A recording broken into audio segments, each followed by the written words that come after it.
Hi guys, welcome to Vidya's cook book. இன்னைக்கு நம்ம பண்ண போகிறது north Indian style aloo capsicum gravy. இது சப்பாத்தியோட சாப்பிடலாம், ரைஸோட சாப்பிடலாம், ஃப்ரைட் ரைஸ், பிரியாணிக்கு கூட தொட்டுக்கலாம். This is a very good recipe. இதோட ஃப்ளேவர் ரொம்ப நல்லா இருக்கும். அதனால வீட்டில் ட்ரை பண்ணுங்க. வாங்க நம்ம இப்போ எப்படி இது செய்யுதுன்னு பார்க்கலாம். ஆலு கேப்சிகம் கிரேவிக்கு தேவையான பொருட்கள்: 2 பெரிய உருளைக்கிழங்கு இப்படி நெருக்கி வச்சிருக்கேன், 3 குடமிளகாய் எடுத்திருக்கேன், பச்சை 2 எடுத்திருக்கேன், சிகப்பு 1 எடுத்திருக்கேன். எந்த கலராக இருந்தாலும் பரவாயில்ல, ஆனால் இது மாதிரி நெருக்கி வச்சுக்கணும். 2 பெரிய வெங்காயத்தை நெருக்கி வச்சிருக்கேன், ஒரு சின்ன தக்காளி அதையும் நெருக்கி வச்சிருக்கேன் இது மாதிரி சின்ன சின்னதா. இஞ்சி பூண்டு விழுது 1 டேபிள் ஸ்பூன் எடுத்திருக்கேன், சிகப்பு மிளகாய் தூள் 1 டீஸ்பூன், ஜீரா தூள் 1 டீஸ்பூன், தனியா தூள் 1 டீஸ்பூன், கரம் மசாலா தூள் 1 டீஸ்பூன், ஒரு 3 பிஞ்ச் மஞ்சள் பொடி, கொத்தமல்லி கருவேப்பிலை கொஞ்சம் கொஞ்சம் எடுத்து வச்சிருக்கேன்.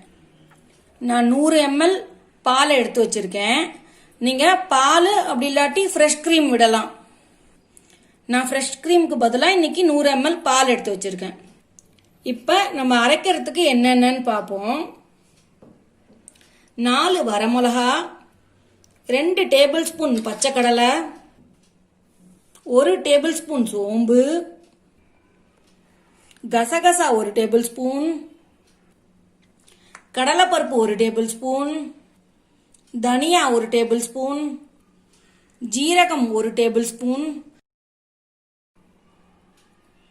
ஜீரகம் 1 டேபிள் ஸ்பூன், வெந்தயம் 1/4 டீஸ்பூன், 3 பெரிய தக்காளி, ஒரு சின்ன வெங்காயம், 1 டேபிள் ஸ்பூன் வறுக்கிறதுக்கு எண்ணெய், தாளிக்கிறதுக்கு 2 ஏலக்காய், 2 கிராம்பு, கொஞ்சோண்டு பட்டை, ஜீரா 1 டீஸ்பூன், தாளிக்கிறதுக்கு எண்ணெய் 2 டேபிள் ஸ்பூன், உப்பு தேவையான அளவு. நம்ம இப்போ வறுத்து அரைக்க போகிறோம். அதுக்கு நான் பேனை சூடு பண்ணி வச்சுருக்கேன். எண்ணெய் விட்டுக்கிறேன். மிளகாவும் கடலையும் இதில் போடுறேன். இதை கொஞ்சம் மிக்ஸ் பண்ணிக்கிறேன். இந்த மாதிரி சோம்பு போடுறேன், ஜீரகம் வெந்தயம் போட்டிருக்கேன், கசகசா கடலைப்பருப்பும் தனியாவும் போட்டிருக்கேன். இது நல்லா கோல்டன் ப்ரௌன் ஆக்கிப்போம். இதெல்லாம் இது நல்லா ரோஸ்ட் ஆயிடுச்சு. நம்ம இப்ப வெங்காயத்தை போடலாம். இதையும் கொஞ்சம் மிக்ஸ் பண்ணிக்கலாம். நம்ம இப்படி இப்ப நம்ம தக்காளியை போட்டுக்கலாம். இதுல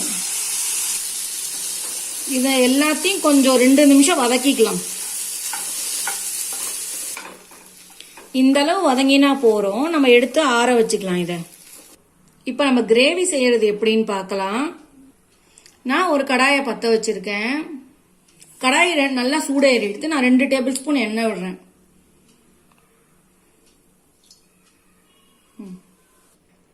நான் மசாலா ஐட்டம் எல்லாம் போடுறேன். மசாலா ஐட்டம் நல்லா பொரியட்டும். பாருங்க, இந்த மாதிரி நல்லா பொரிஞ்சா போறோம். நான் இப்ப ஆனியனை போட்டு வதக்குறேன்.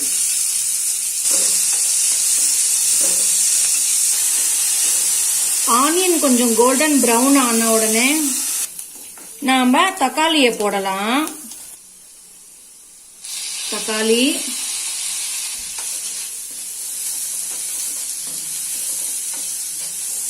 இந்த ஸ்டேஜ்ல தக்காளி நல்லா வதங்கி எடுத்து நான் உருளைக்கிழங்கு போட போறேன்.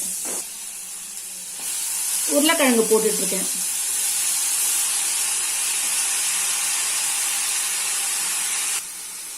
இதோட நான் இஞ்சி பூண்டு விழுதியும் போட்டுறேன். மஞ்சள் பொடி போட்டு நல்லா குக் பண்ணலாம். நம்ம இது நம்மளுக்கு நல்லா குக் ஆகட்டும். உருளைக்கிழங்கு வேகிறதுக்கோசரம் நான் ஒரு 3/4 டம்ளர் போல தண்ணி விட்டு உருளைக்கிழங்க மூடி போட்டு வேக வச்சிடுறேன். உருளைக்கிழங்கு வேகிறதுக்குள்ள நம்ம இந்த மசாலாவெல்லாம் அரைச்சிக்கலாம்.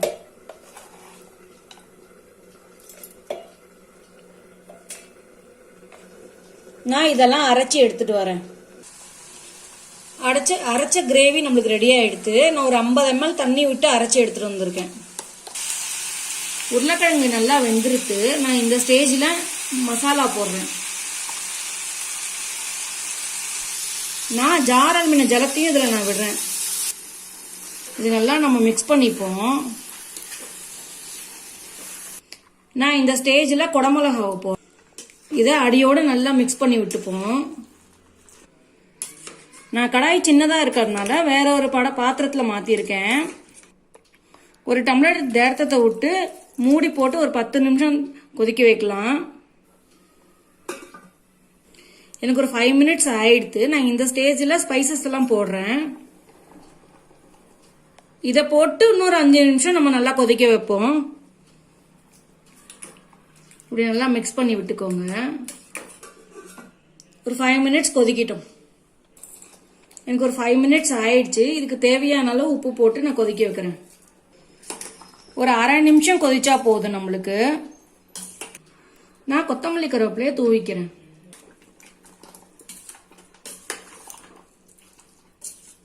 நான் எடுத்து வச்சுக்கிற பாலை இதில் விடுறேன். நான் இன்னும் ஒரு 2 நிமிஷம் கொதிக்க வச்சு இறக்கிடலாம். அவ்வளோதான். அருமையான கிரேவி நம்மளுக்கு ரெடி ஆகிடுது. இது சப்பாத்தி, பிரியாணி, ஃப்ரைட் ரைஸ் அதுக்கெல்லாம் நல்லா இருக்கும். உங்களுக்கு இது மாதிரி வேண்டாம், கொஞ்சம் திக்கா வேணும்னா கார்ன்ஃப்ளவர் மாவு 1 டீஸ்பூனை போட்டு கரைச்சி விட்டுக்கோங்க. நம்மளுக்கு அருமையான கிரேவி ரெடி ஆயிடுது. ஸோ ஃப்ரெண்ட்ஸ், இதுதான் north Indian style aloo capsicum gravy. Thank you friends. இந்த வீடியோ பார்த்ததுக்கு லைக், ஷேர், அப்புறம் சப்ஸ்கிரைப் பண்ண மறந்துடாதீங்க. Take care. Bye bye. அடுத்த வீடியோல பார்க்கலாம்.